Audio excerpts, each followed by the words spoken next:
Begin the world.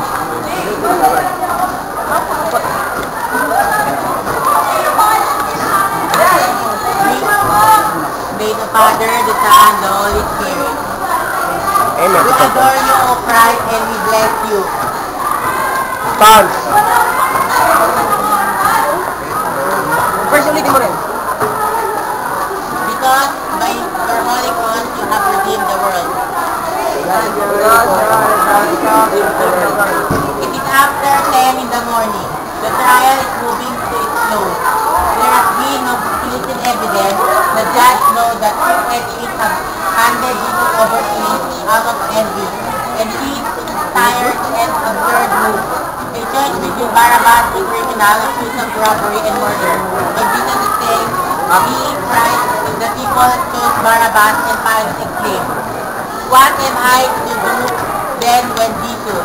Then all replied, "Crucify him, crucify him." The judge insists, "Why one evil has done?"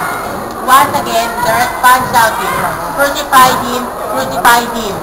Pilate is frightened by the growing uproar, so he sends for water and washes his hands in the sight of the people, saying, "As he does so, I am innocent of the blood of this man.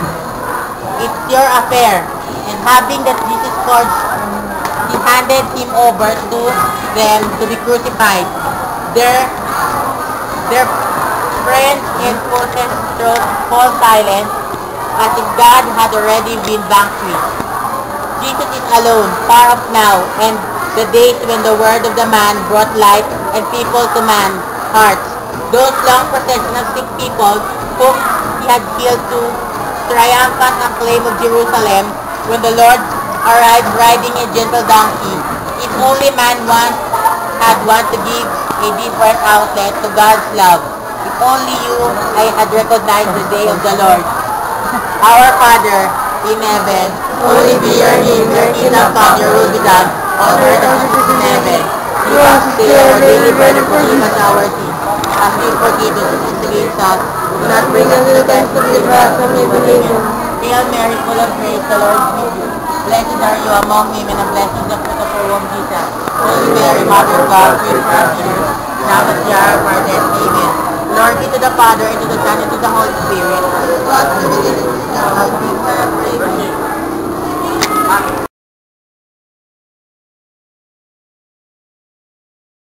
Second station, Jesus take up his cross. We adore you, O Christ, and we bless you. Because being with your holy cross, you have redeemed the world.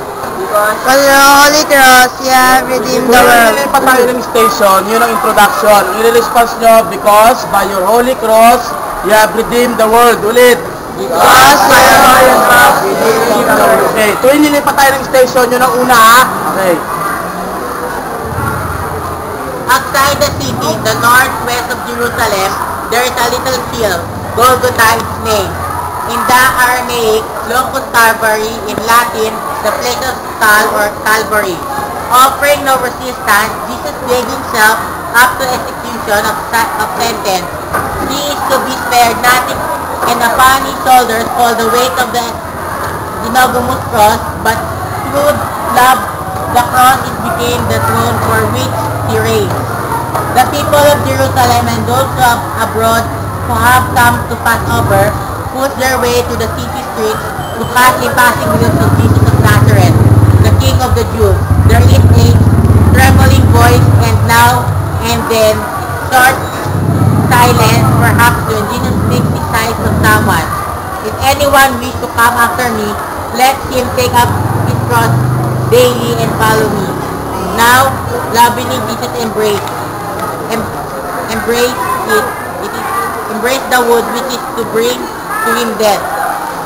It is not true that as soon as you preach to be afraid of the cross, of what people called the cross, when you set your will to accept the will of God, then find happiness in all your worries, all your sufferings, physical or mortal, pass away.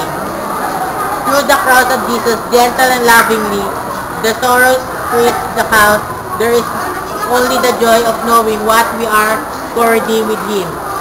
Our Father, Our Father, and be your name, your kingdom come, your will be done, on earth as it is in heaven. Give us today our daily bread and forgive us our sins, as we forgive those who sin against us. Do not bring us to death, but deliver us from evil. Amen. Hail Mary, full of grace, the Lord is with you. Blessed are you among women, and blessed is the fruit of your womb, Jesus. Holy Mary, Mother of God, pray for us sinners, now and at the hour of our death. Amen. Glory be to the Father, to the Son, and to the Holy Spirit. As was in the beginning, is now, will be forever. Amen.